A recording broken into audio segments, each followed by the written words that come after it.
बे प्रग्रामाव फैनानैथ' जोबोद मोजां मोनदों मानोना बोसोरब्रै जाबाय बे प्रग्रामा आरो देग्लाय एक्चुअली शर्ट मुभि हिसाबाव देग्लाय कम्पिटिशन खालामदोंमोन बेखौ आं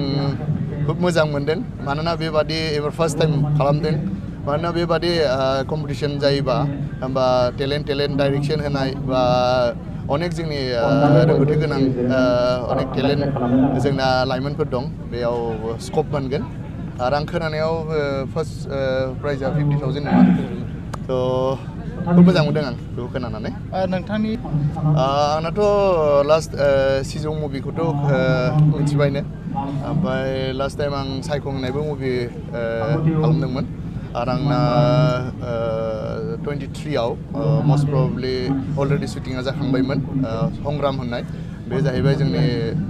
जगेन्द्र कुमार बसुमतारी सारनि सायाव बाय'पिक तो बे मुभि एक्चुअली एसामिस भार्सनमोन किन्तु बेखौ मस्ट प्रबेबलि जोङो बर'आवबो डाब खालामनानै मानोना बर'निसो स्ट'रि बे तो बेखौ रायजोफोरा नुनो मोनगोन बेखौथ' बिसानि मेम्बारफोरासो बुंनो हासिगोन नाथाय आं खोनानायाव अनेक आवगायदों आरो साफ्रोमबो माने दाथ' मोनबा डिस्ट्रिक्ट जाहैबाय बेयाव मिनि सिनेमा हल जागोन होननानै खोनादों बेबाथ' अनेक मोजाङानो जागोन मानोना बेयाव प्रडिउसारनिफ्राय लानानै फाइनान्सियेल मेटाराव आरो दा गभर्नमेन्टआबो रेभिनिउ मोनगोन बा आर्टिस्टफोराबो मा होनो मोजां रेभिनिउ मोननायाव बेयाव मा होनो मोजाङानो जागोन बेखौथ' बिबानगिरियासो मिथिसिगोन नाथाय एक्चुअलि आंनिबाथ' आं बे सोमोन्दै माने आं बेखौ बुंथ'ला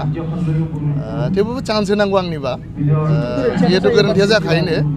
आंनिबा चान्स होनांगौ